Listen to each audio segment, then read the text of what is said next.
Twitter average had set. Or tell us a little more. The Hamilton, Ontario band shot the video for this new song just off the beach at Long Point in Ontario on the northern shore of Lake Erie.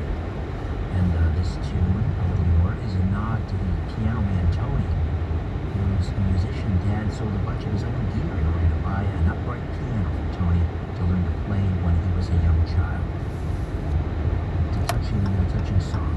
A couple driving near the Wiltshire Monument last month spotted something unusual hovering over the area near Stonehenge. The unidentified object, which resembled a bright flat disc, was captured on camera by Tash Minto and her partner Tony Waterhouse, who'd been driving along the A303 near on October the 31st.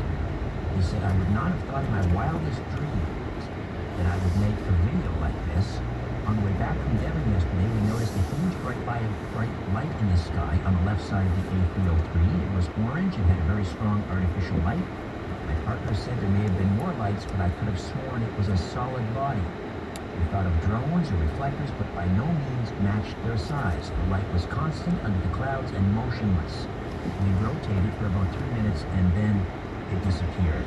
As things stand, it remains unclear what the object could have been. You can check out the video for yourself up at coasttocoastam.com in the